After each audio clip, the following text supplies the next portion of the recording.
اعوذ باللہ من الشیطان الرجیم بسم اللہ الرحمن الرحیم۔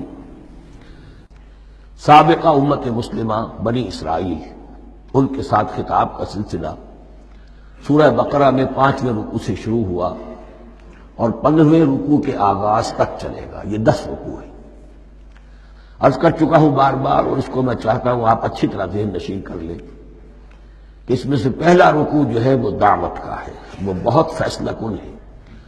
یہی وجہ ہے کہ دیکھیے اس رکوع کا آغاز ہوا یا بنی اسرائیل اذکروا نعمتی التی انعمت علیکم واوفوا بعہدی اوف بعہدکم وایای فارہبون، اور خود بخود ظاہر ہو رہا ہے اسلوب کلام سے کہ اگلے رکوع سے بات کا رنگ بدل گیا ہے۔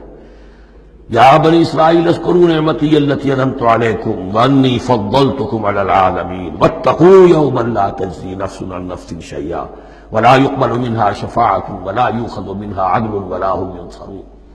یہ تہدید کا انداز ہے، دھمکی کا انداز ہے۔ تو میں نے عرض کیا تھا کہ 5واں رکوع اس خطاب میں بمنزلہ فاتحہ ہے، بہت اہم ہے، اور بقیہ جو 9 رکوع ہیں ان میں بریکٹ کا انداز ہے کہ 2 آیتوں سے بریکٹ شروع ہوتی ہے، انہی 2 آیتوں پر بریکٹ ختم ہوگی۔ یہ ملامت کا خطاب ہے، اور ان کے خلاف ایک مفصل فرد قرارداد جرم جو ہے وارد کی گئی ہے، جس کے نتیجے میں وہ اس منصب سے معزول کر دیے گئے جس پر 2000 برس سے فائز تھے، اور ان کی جگہ پر اب امت محمد، نئی امت مسلمہ علی صاحب الصلاۃ والسلام، اب اس کا نصب، اس کی انسٹالیشن اور اس کی انسٹالیشن سیریمنی کے طور پر تحویل قبلہ کا معاملہ۔ یہ ربط کلام اگر سامنے نہ رہے تو انسان کھو جاتا ہے قرآن مجید کی طویل صورتوں کو پڑھتے ہوئے کہ بات کہاں سے چلی تھی، کدھر جا رہی ہے، کیا ربط ہے، کیا تعلق ہے، سیاق کلام کیا ہے۔ اس کو میں اس لیے بار بار، حالانکہ مجھے معلوم ہے کہ وقت کم ہے، لیکن میں اس چیز کو زیادہ اہمیت دے رہا ہوں۔ اب ان 9 رکوعوں کے مضامین میں کچھ تو واقعات ہیں، تم نے یہ کیا، تم نے یہ کیا، تم نے یہ کیا۔ ظاہر بات ہے ترجمہ تو کرنا ہوگا، کچھ مختصر وضاحت بھی کرنی ہوگی، لیکن ان کے تفصیل میں جانے کی ضرورت نہیں ہے۔ لیکن آپ نے دیکھا کہ کچھ واقعات کے بعد پھر کچھ ایسے یونیورسل ٹروتھس بیان ہوئے ہیں، ایسے عظیم حقائق کہ جو ابدی حقائق ہیں، ان کا کسی وقت سے، کسی قوم سے، کسی خاص گروہ سے تعلق نہیں، وہ تو اصول ہیں، سنت اللہ ہم انہیں کہہ سکتے ہیں۔ یہ اللہ کے جو عام قوانین ہیں، قواعد ہیں اس کائنات میں۔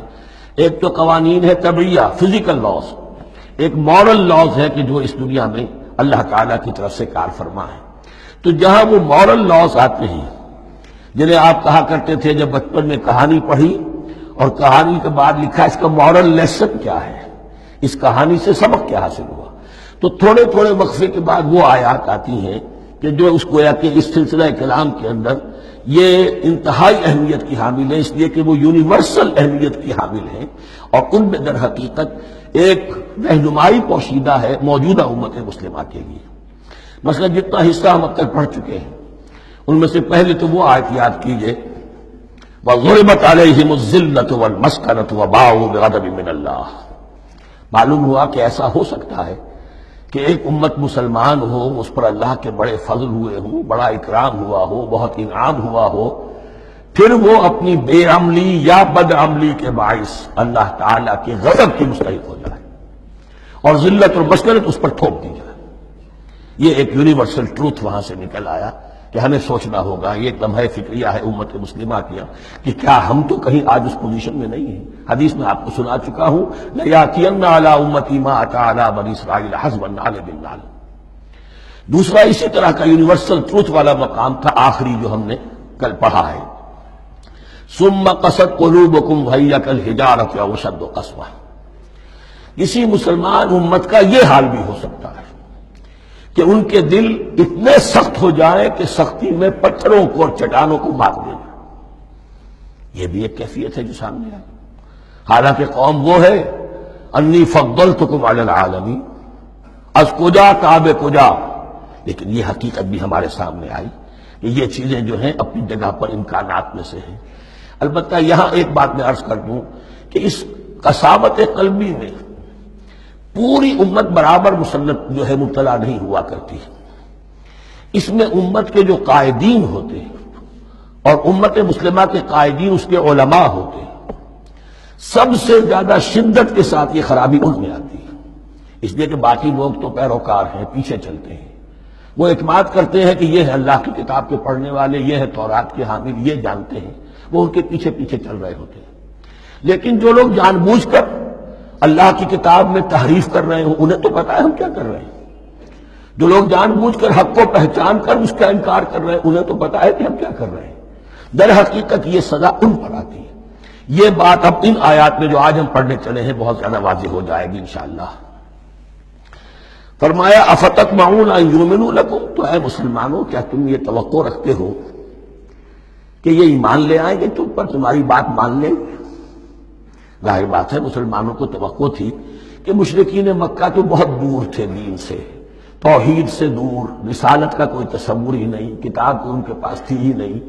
یہ تو یہود ہیں اور ان کے پاس تو کتاب رہی ہے، یہ موسیٰ کے ماننے والے ہیں، یہ توحید کے علم بردار ہیں، یہ آخرت کا بھی اقرار کرتے ہیں، تو انہوں جھٹپٹ مان لینا چاہیے۔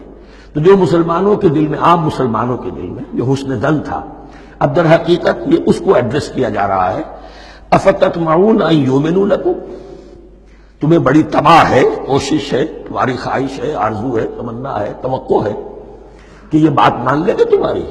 وَقَدْ كَانَ فَرِيقٌ مِّنْهُمْ يَسْمَعُونَ كَلَامَ اللَّهِ ثُمَّ يُحَرِّفُونَهُ مِن بَعْدِ مَا عَقَلُوهُ وَهُمْ يَعْلَمُونَ، جبکہ حال یہ ہے کہ ان میں سے ایک جماعت، ایک گروہ وہ بھی ہے کہ جو اللہ کے کلام کو سن کر پھر اس میں تحریف کرتا رہا ہے، اس کے بعد کہ اس کو سمجھ لیتا تھا اور اچھے جان بوجھ کر تحریف کرتا تھا۔ اب ظاہر بات وہ گروہ کون ہوں گے؟ علماء ہی تو ہیں۔ عام آدمی تو تحریف نہیں کر سکتا تھا، تحریف کرنے والے تو علماء تھے۔ افتؤمنون ان یؤمنوا لکم وقد کان فریق منهم یسمعون کلام اللہ ثم یحرفونہ من بعد ما عقلوہ وهم یعلمون واذا لقوا الذین آمنوا قالوا آمنا۔ اب دیکھیے ایک بات بڑی عجیب سامنے آئے گی کہ جس طرح منافقین مسلمانوں میں تھے ایسے ہی منافقین یہود میں بھی تھے۔ یہود میں سے کچھ لوگ ایسے تھے کہ جن پر حق جب منکشف ہو گیا، اور کچھ ان کی صالح فطرت بھی تھی، اب وہ آنا چاہتے تھے اسلام کی طرف، لیکن اپنے خاندان کو، گھر والوں کو، اپنے کاروبار کو، اپنے قبیلے کو چھوڑنا بھی ممکن نہیں تھا، اور قبیلوں کی سرداری جو ہے وہ ان کے علماء یہود کے پاس ہے۔ تو دل ان کے کچھ صاف ساتھ آ چکے تھے اہل ایمان کے، اور جب وہ اہل ایمان سے ملتے تھے تو کبھی کبھی باتیں بھی بتا دیں، ہاں یہ بات جو محمد کہہ رہے یہ تورات میں لکھی ہوئی تھی، واقعی یہ بات یوں ہی تھی۔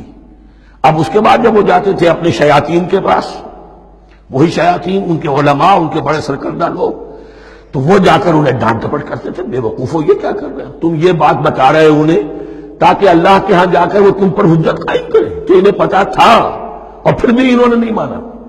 اب یہ ان کا آپس کا مکالمہ ہو رہا ہے۔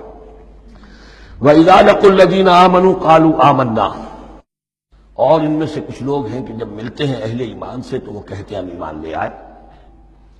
وَإِذَا خَلَا بَعْضُهُمْ إِلَىٰ بَعْضٍ، اور جب وہ خلوت میں ہوتے ہیں ایک دوسرے کے ساتھ، قالوا وہ کہتے ہیں اتحدثونہم، کیا تم بتا رہے ہو ان کو، بما فتح اللہ علیکم، وہ باتیں جو اللہ نے کھولی ہے تم پر، لیحاجوکم بہ عند ربکم، کہ وہ تم پر حجت قائم کرے تمہارے رب کے پاس، کہ اللہ اس نے مانا تھا کہ ہاں تورات میں یہ ہے، تو تم ذرا عقل سے کام لو، یہ حقیقتیں جو تورات کے ذریعے سے ہمیں معلوم ہے مسلمانوں کو مت بتاؤ۔